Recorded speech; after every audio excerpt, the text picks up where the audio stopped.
Good morning, and thank you for joining us today. I hope you have nice weather in your neighborhood. Here in the southeast, it's kind of rainy and cold, and it's November. So welcome to flu season. This webinar is on communicable illness, the flu season, and also we had some conversations prior to starting this session, and we wanted to add in some information on how natural disaster impacts communicable illness and other ailments that we might see in our workforce or in our customers, because there have been so many events that occurred in the last few months, and because of that people are displaced and you may see new people in your geographic region, and so we want to be aware of those types of things. So the first half of the session we're going to talk a little bit about that. Second half of the session we're going to talk about what you can do to plan for communicable illness in your organization, and we have a terrific expert with us today. If you'd like to join us on social media or communicate with us there, please do so. You can find us on Twitter at Firestorm Soul, on Facebook at Firestorm Solutions, and any question or comment and you'd like us to get back with you on that, you can reach out to us via those social channels using the hashtag Crisis Coach. You can also find us on LinkedIn, and we look forward to connecting. Firestorm transforms crisis into value. We empower you to manage crisis and risk, and our expertise is in crisis management, critical decision support, crisis communications, crisis public relations, and consequence management. We are your crisis coach, and we follow a Predict.Plan.Perform methodology. Our attorneys like us to tell you that this presentation is not complete without the accompanying oral comments and discussion, and that any work product provided by Firestorm should be read in conjunction with all guidance given by any national, regional, or local authorities, as well as your company's personal counsel. Moreover, the information given and comments made in this webinar should not be interpreted as legal advice or legal opinion. We would like to welcome the terrific relationship that we have with the Association of Contingency Professionals in the Eastern Great Lake Chapter. Dr. Michael Redmond cannot be with us today. She's a great supporter, highly professional. She is a consultant, speaker, and author. And if you have any questions or need any counsel from Dr. Redmond, you can reach out to her via efpr.group. And you can also email webinars@firestorm.com, and we'll make sure to get you in touch. The webinar series today is underwritten by the Association of Continuity Professionals, and we do appreciate the ongoing support.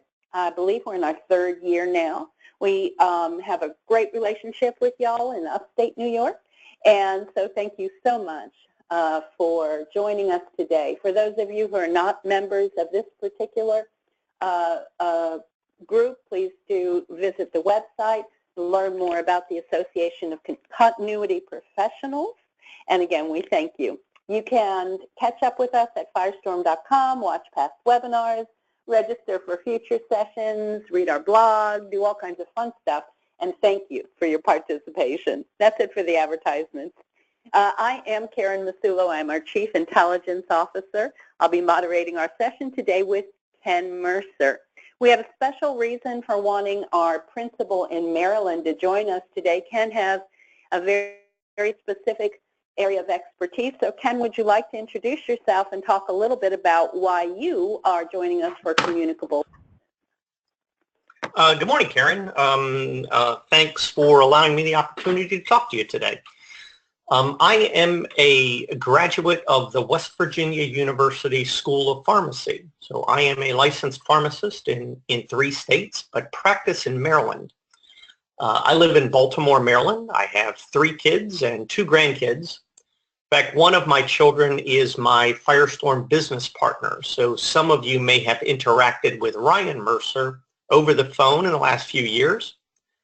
I was also recently appointed to the academic advisor of the Emergency Management Program at the Frederick Community College.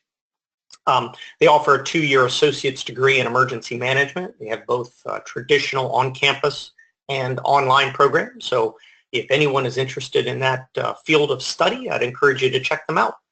My email address is on this screen, so feel free to reach out to me if there's anything that I can answer for you. Thank you, Karen. Oh, thank you, Ken. And interestingly enough, I think an interesting coincidence is that one of Ken's sons also lives where I live in the Charleston area. So actually, Ken, I'm going to take pictures of that house I told you about and get you to move over here with us in Charleston. Thanks so much. Okay, so let's talk first about the things we talked about earlier in the year. Every year we bring you through a series of 12 sessions, and we try to have some logical flow to the sessions. And I think we achieved that. So for the last 2 months, we talked about first natural disasters and the continuity of your organization and your plans for a natural disaster. And then we talked about workplace recovery, alternate places that you can move your teams, your equipment, your back office, whatever the case may be. And some of you are in positions where you're able to do that. Some of you have a different type of business model and may not be able to do so. So today's is about that third sort of tier that goes along with both natural disaster and then what goes on in an ordinary calendar year, and that is communicable illness. I think it's especially relevant every year you're in a customer-facing business because you have a different level of care. You not only need to protect your family, yourself, but your community as well. So we're going to talk a little bit about that, and Ken has a lot of experience in that area. So we surveyed last year, I think it was right about 750 people, and we said, have you personally read your organization's communicable illness plan? So everyone on the phone today, please, if you would think about that. And if you haven't, could you go search it out and get in touch with us? You can contact Ken, and we'll be happy to do a no-fee assessment for you because you're on this call today. And we'll talk a little bit about what that plan contains, what it looks like, and we're going to look at some of that at the end of this session today. And when we asked folks about it, about 62%, which is great, that's a good number, we'd like to see that much higher, but it was better than the year before, said yes, they had seen it and they actually review it once a year. Sadly, however, about 40% said, nope, never saw it or don't even know what a communicable illness plan is. No matter how small or large your business, we really need to look at this and make sure that we have something in place. As a matter of fact, smaller organizations, maybe you're a small regional credit union and you don't have 3,000 employees. Well, it's even more crucial that people are cross-trained and that you have contingency plans if 50% of those people, for some reason, can't come to work and serve your customers. So I'm going to ask Ken to talk a little bit about this slide. This has to do with, first, natural disasters, communicable illnesses that follow natural disasters. And the reason we're including this is because we had significant weather events this year with Harvey, Irma, Maria, and so we have people that are being displaced all over the country. I had a client that I was in contact with a year and a half or so ago, and when we were talking, he was telling me he was having a little bit of a difficult time because he had been relocated to Boston because he lost his home in Sandy.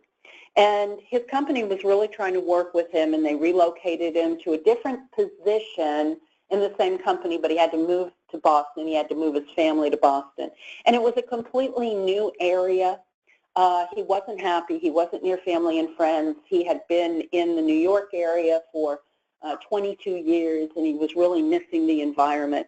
So there are other factors we want to think about that go along with communicable illness that have to do with people who may be displaced from other regions who are now in your area. Ken, you want to talk a little bit about what are we looking at in this chart here? Thank you, Karen. What we see across the bottom axis are the communicable illness, the problems that develop after a natural disaster. We have waterborne, we have airborne, vector-borne. These are diseases carried by other things like mosquitoes and rodents. Across the top, the left-hand axis, we have the various risk factors. So this screen demonstrates that following a natural disaster, you have a lot of different situations, unusual happen, and all of those are components of communicable illness. We see displaced people that are forced to live in tight, overcrowded spaces. Often there's a lack of food, there's certainly a lack of clean water, there's a lack of general cleanliness in these environments. Minor illnesses and injuries that lack treatment worsen over time. And we'll talk more about this later, but the damaged healthcare system in a crisis like you see in the right-hand photo, the healthcare system is not capable of keeping up with this new need of people, of the population. And these things progress and become rampant and endemic. Thank you, Karen. Oh, thank you, Ken. And we really have seen that stress on our healthcare system. We know that they're doing everything they can to become more resilient, but we have seen it time and time again. I think the one that impacted me the most was in Joplin when the hospital was hit. So we really have to plan for what happens if the people that we run to can't come running back to us. And as we say, you are your own first responder. And as you mentioned, Ken, the impacts, especially when it comes to the most common occurrence, which is flooding. I live in Charleston, South Carolina. If somebody cries here, our downtown floods. And it's great for people who like to boat and sail on the water, but we have some real challenges because of that. A lot of standing water. We have our infrastructure is being shored up now because it's a real challenge. But because of that, there is always an increased risk of disease outbreaks because of poor sanitation and the water itself. And so we also want to talk a little bit about what happens to people psychologically when they're going through these types of stressful events. As you all well know, after Sandy, also here where I live, we had a 1,000-year rain event. And frankly, people were just exhausted. So you're trying to make sure your children have a place to go to school, that they're healthy, your spouse's position or health and wellness is a concern to you, your neighbors, your community, your parents, your relatives. And then when you get to work, there's care and health care that you must make sure of that occurs in the workplace, and people are just psychologically exhausted. We have seen that show up 2 years post-flood, and we know that psychological illness can exacerbate physical illness, so it's something to keep our eyes on and make sure that we have an employee assistance program available on call as need be. So let's move forward just a little bit and talk about, this is a common sight, sadly, that we've seen in my neck of the woods.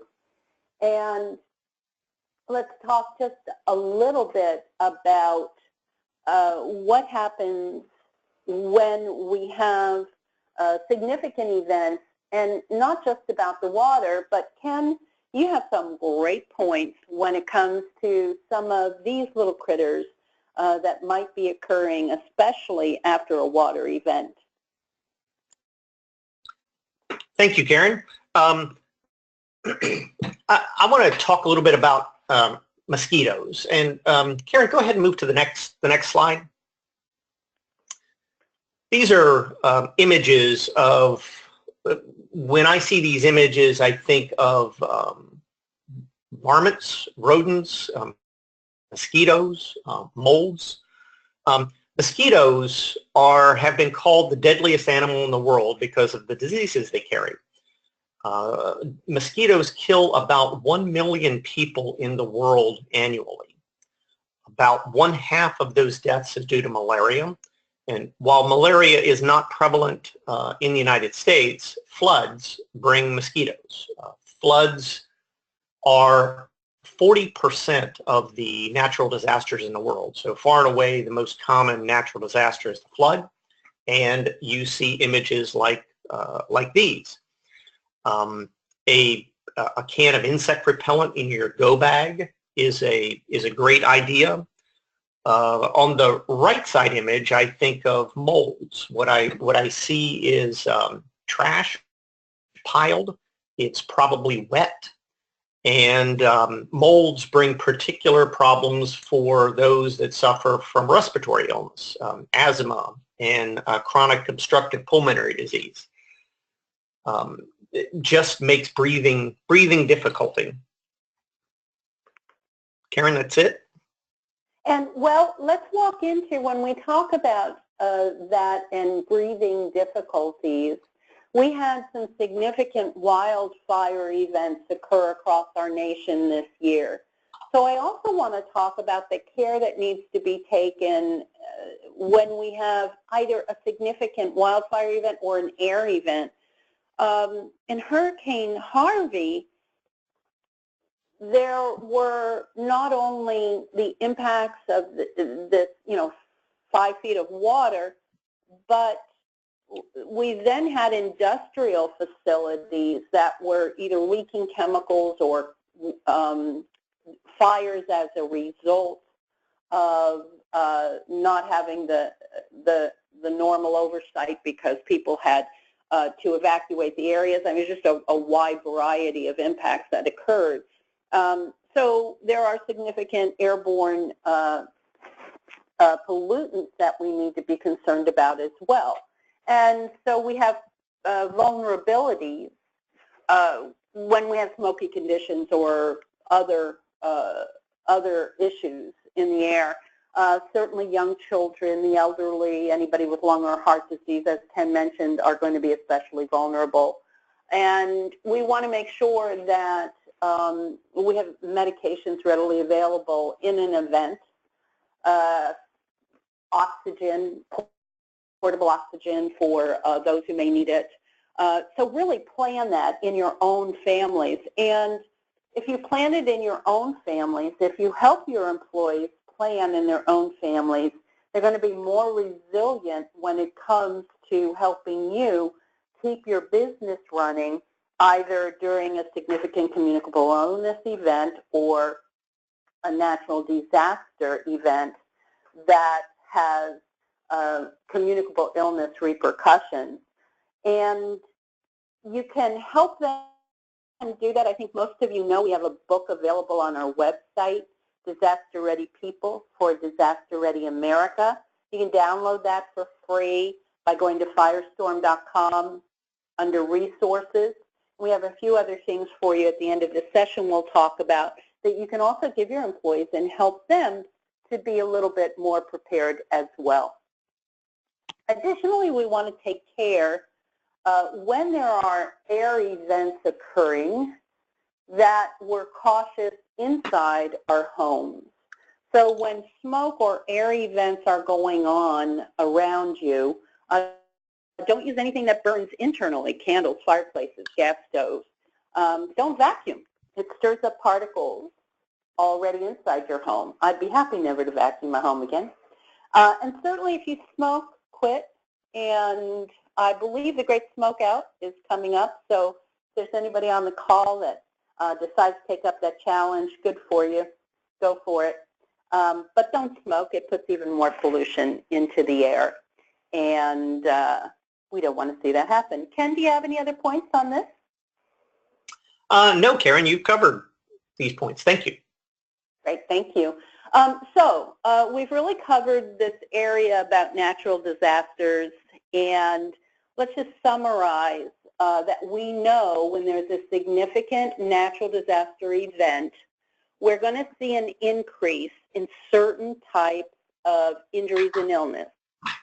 We're going to see small wounds can get exacerbated very, very quickly because of standing or contaminated water. You have to be very careful. You know, you can buy a really inexpensive, robust first aid kit from any big box store. Right before our last weather event, I bought a pretty good size one for, under $30. I split it into two, one for the house and two smaller ones for our vehicles. And make sure you have that ready to go, and your go bag includes some of those necessities as well. Poisonings and gastrointestinal infections, again, from contaminated water, but also from spoiled foods and those kinds of challenges that we have when we lose power. Skin infections and severe skin infections, things like MRSA and other severe staph infections can occur. So we really need to be cautious in that regard. We have insect-borne illnesses, as Ken described. After Matthew came through here, and with Irma as well, we saw it more where I live in South Carolina, we had a different breed of mosquitoes suddenly. And we went from our regular, really annoying mosquitoes to these really large, mean mosquitoes that they were almost the size of bees. So it was an interesting phenomena to watch. We're very careful then with standing water, open wounds, assuring that we're keeping water as clean and sanitary as possible. And then, as we mentioned, contamination from industrial or hazardous waste sites.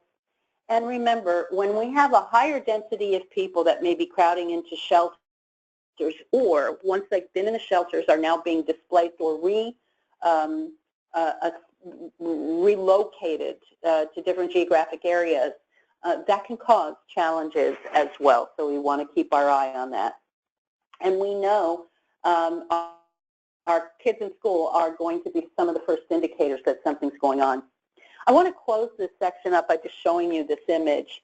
And I'm not sure if you recognize it, if you've seen it before, or if it means anything at all to you. This is a group of elderly folks from an elder care center that were being evacuated. And they didn't really have a good plan on how they were going to evacuate these folks. And so they loaded them onto stretchers, and that is a luggage cargo wheelie thing and mover, and that's how they moved them across the tarmac. So that wasn't the best planning, probably wasn't the most comfortable, was probably very frightening for the people involved. And we feel like we've learned a few things since this image was taken in 2005 after Hurricane Rita. But have we really? Ken, do you want to speak to this a little bit? I know you have some real passionate feelings about this. And I have to say that number 8 is incorrect. That was when I prepared the deck. But you have some thoughts around what the CMS 2017 Emergency Preparedness Rule means. And this is for anyone on the call who's in the healthcare industry. Ken? Thank you, Karen. The image you see there is the Houston flood this year. So the previous slide was 2005, and this is this year's image. The CMS stands for the Centers for Medicare Medicaid Services. This is the payer, the insurance company for about 1/3 of the American population. The CMS did not think that our health system is built and prepared for disasters. And photos like this one, again, just a few weeks ago, it reinforced that is probably accurate. I'm sorry, go ahead, Karen. When I saw this, I couldn't imagine having this be my mother or my grandmother in this picture. I'm still shocked when I see it. So whether you're a healthcare other facility, I think we really have a lot to learn. Don't you agree, Ken? Oh, yes, we do. There is a lot of work that needs to be done in this area, and there is a new requirement for most healthcare institutions that they have to do this or they're not eligible for Medicaid, Medicare payments. And if you're interested, if you know an organization, whether it's a group of elder care facilities, a dialysis center, there are 17 different types of centers that are impacted by this. Please, you can go right to the front page of our website. There's a link that says resources, or just contact us. And if you have someone we need to talk to, let them know, and we'll be very happy to at least do a high-level assessment and get them moving forward. What we're also seeing, this is called the 2017 Emergency Preparedness Rule.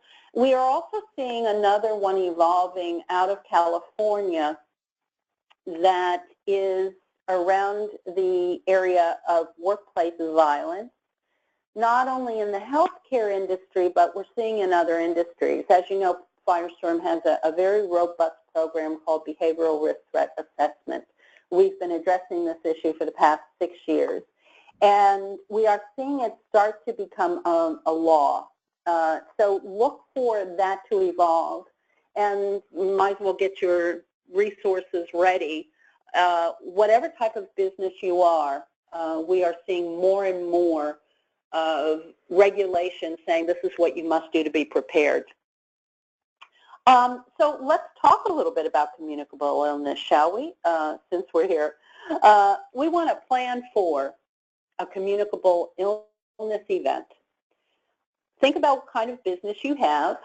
Look around you right now if you're in your office, or if you can see out into your shop floor, or if you're a bank or another type of retail business. I want you to picture half of those people not there right now. And I want you to picture half of your customers or clients that are in there. They're there, but they're sick. They shouldn't be there. They should be home, but they had to come out. They had to come and see you today about a loan, about a new motor for their lawnmower, or whatever the case may be. Your customers are going to have to work with you. And so I want you to thoroughly examine your existing management practices and policies to address what would happen if you suddenly had significant absences. And we have to look at issues like screening, monitoring, what your leave policy is, the absenteeism policy, and other human resources matters that are critical. And we can't forget we have to protect our customers too. I mean, it may be something as like a sign when you walk into your lobby and masks to put on. We're in flu season. Here's a complimentary mask. There are lots of ideas and lots of great resources we can point you to if you have specific questions. And we know, for those of you on the call, most of us know that if we start seeing something bubble up, we're going to see it bubble up through the school system. We have our children start coming home with the sniffles. The next thing you know, the school has 70% absenteeism, and you can't go to work because you're at home caring for your children, and then you come down with the flu. And so we suddenly have a real cascading effect around planning for communicable illness. Ken, there are some pretty basic things we can tell people to do first and foremost. and you want to talk a little bit about the number one thing you should be doing. Absolutely. I want to go back to the previous slide for a moment. Communicable illness that Ken, I'm sorry, we lost your develop voice over there. time. There was a recent story. We just saw it. I'm sorry, Karen. Ken, we're losing your voice there a little bit. Ken, are you there? I'm sorry, Karen.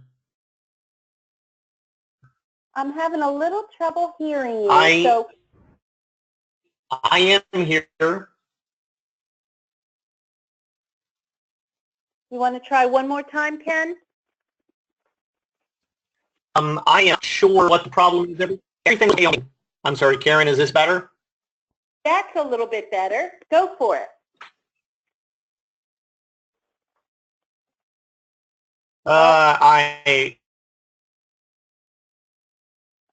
Okay, Ken, I'm sorry. We cannot hear you right now. Do you want to try to call I back? apologize. That's okay. You have so much to share. The flu vaccine is what I want to.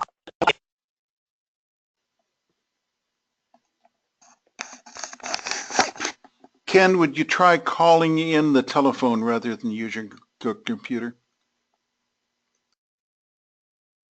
Yes, I will. Okay, we're going to have Ken come back in just a moment. He has some great information to share. So I'm going to move ahead and then we'll come back. The number one thing that we all need to do, and you need to plan for this within your organization, and you need to talk to your employees about this in a way so they don't feel threatened by calling in sick when they're sick. We need, you know, we give people awards for never missing a day at work. Sometimes they need to stay home.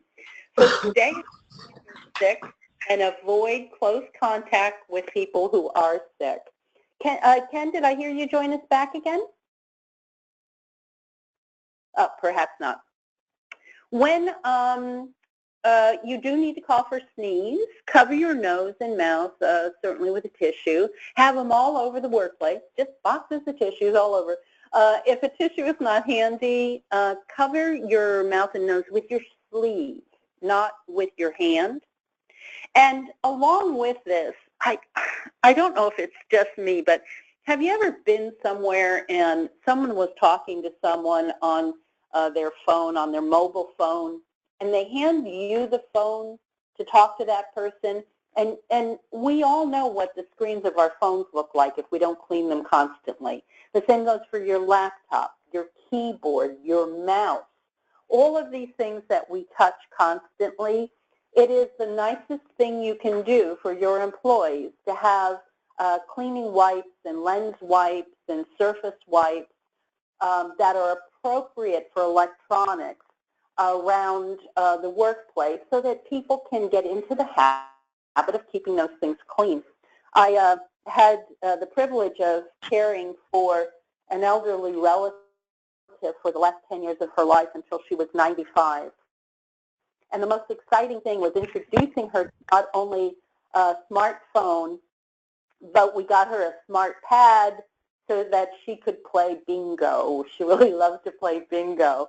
And it was so difficult to get her in the habit of not only washing her hands, but wiping off the surfaces of these devices because it was just not something that she was taught when she was younger.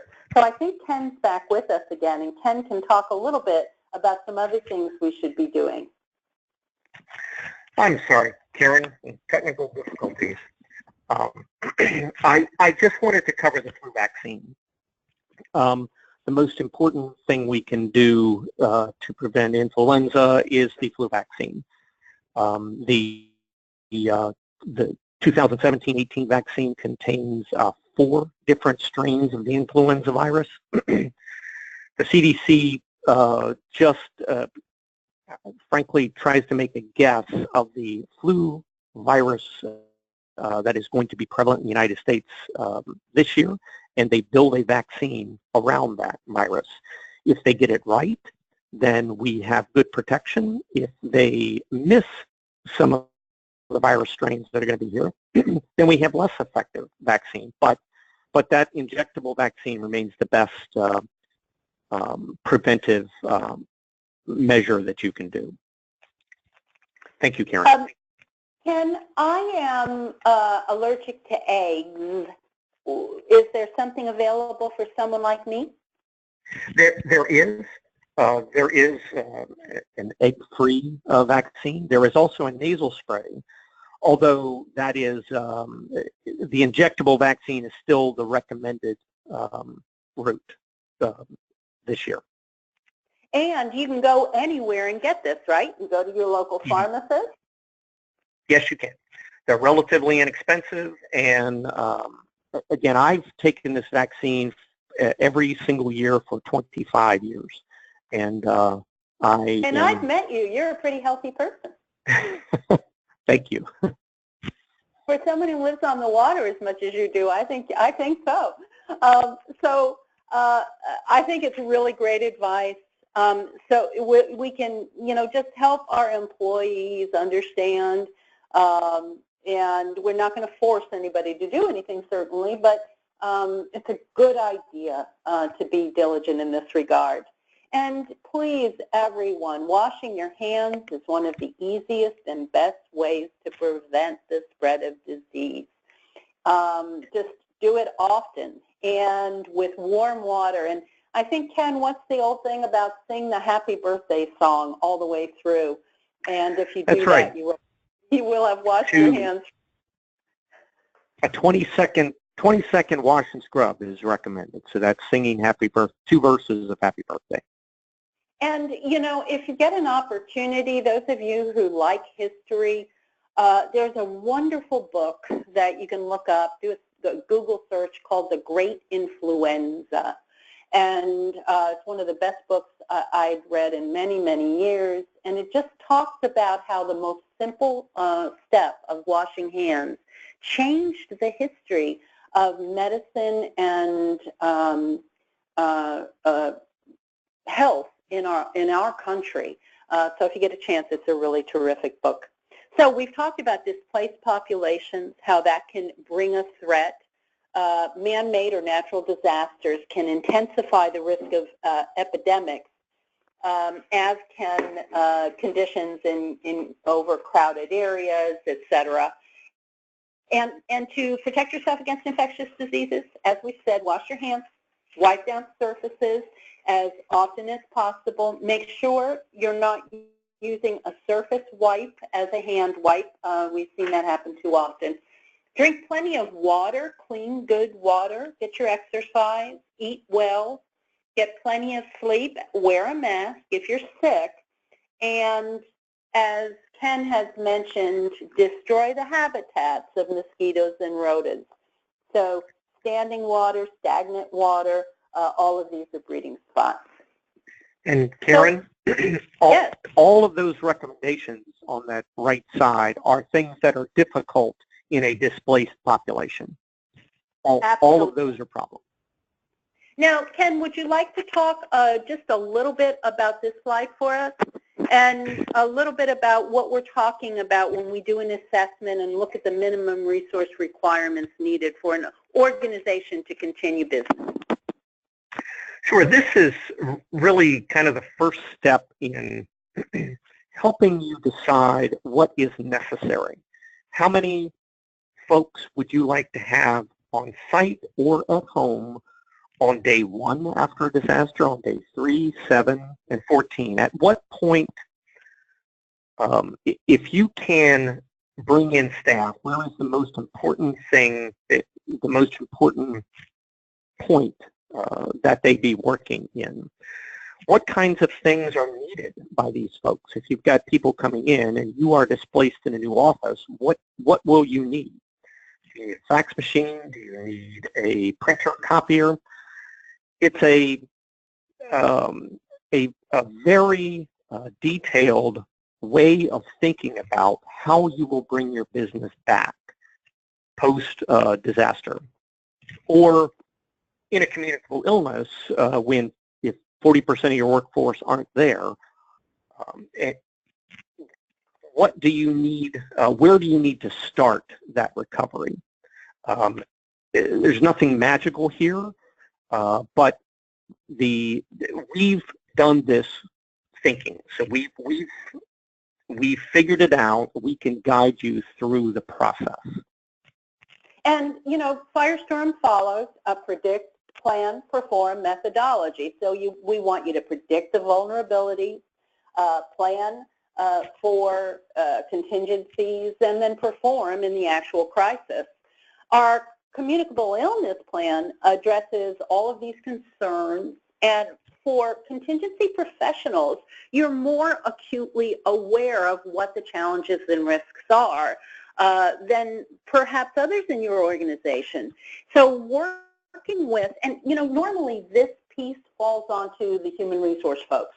So if you bring everyone to the table, and we assure that our contingency professionals get a seat at the table, we can then help you move forward conducting your benchmarking or your gap analysis of your existing plans, identifying your plan activation triggers, developing your training and testing procedures, because those are so critical, and then also designing supply solutions to support any of those internal mitigation procedures.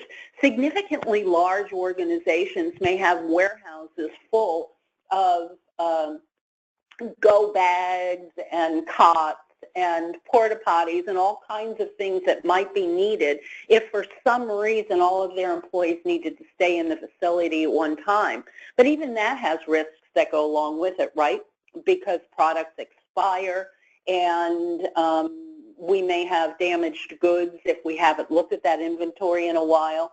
So we really want to help you look at the whole content of your plan. And this is just a high-level overview of what one of our communicable illness plans might look like. And certainly you want to take something like this, we'll customize it for your organization.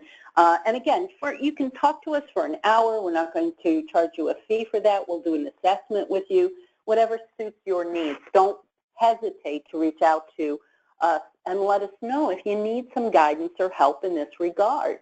It will really help your business. Even losing one key employee for a small business is a significant loss and can really impact the business.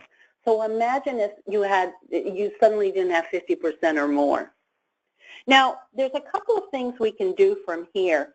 And what I thought would be helpful for you is last year we did a pretty robust paper on illness and all of the employee-related issues around it, from customers to employees. We have some great experts on this paper, and it's about 30 pages of questions and answers, some legal voices weighed in. We'd like you to go ahead and go to firestorm.com/illness and download this paper, read through it, and then if you have any questions, let us know. And we're going to talk through this paper. It covers attendance and leave policies, reductions in force that may be needed, sending workers home or requiring them to stay because other people aren't on shift. We know our healthcare facilities see this quite often. Refusal to work. So if you have someone who says, maybe you have you work in a bank and you have someone who says, nope, too many people are coming in with colds and flu, I'm not going to work. Can they do that? What are your pay policies, work restrictions? Do you have any telework policies? Is that possible?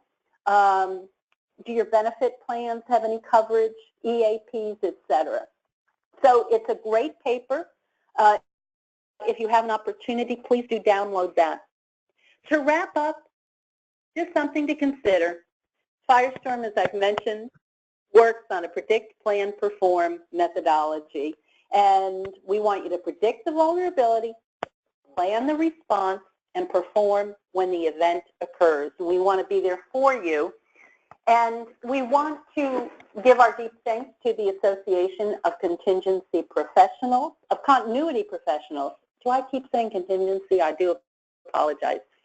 And we again encourage you to visit our website at firestorm.com, watch past webinars, register for future ones, and download that paper. That paper is a really good starting place. Grab your, order some salads or a pizza and get your team around a table and say, okay, we're going to really walk through what we have in place now for communicable illness and what best practices are and what we need to do next. And if you'd like us to join in that conversation, please reach out to us at webinars@firestorm.com. Ken, do you have any closing remarks for our audience today? Preparation is the key to success. There's nothing astronomical in those plans. It's just the fact that it is all assembled in one place. There is a whole lot to think about. And thinking about it on your own, you probably will come up with the answers, but it's a long time to do that. So thank you very much, Karen. I appreciate it. You. We really appreciate it. Thanks everyone on this call today. If you have any questions, reach out to us. And with that, I will give you back your day. Stay healthy and have a great day. Goodbye. Take care. Thanks. Bye.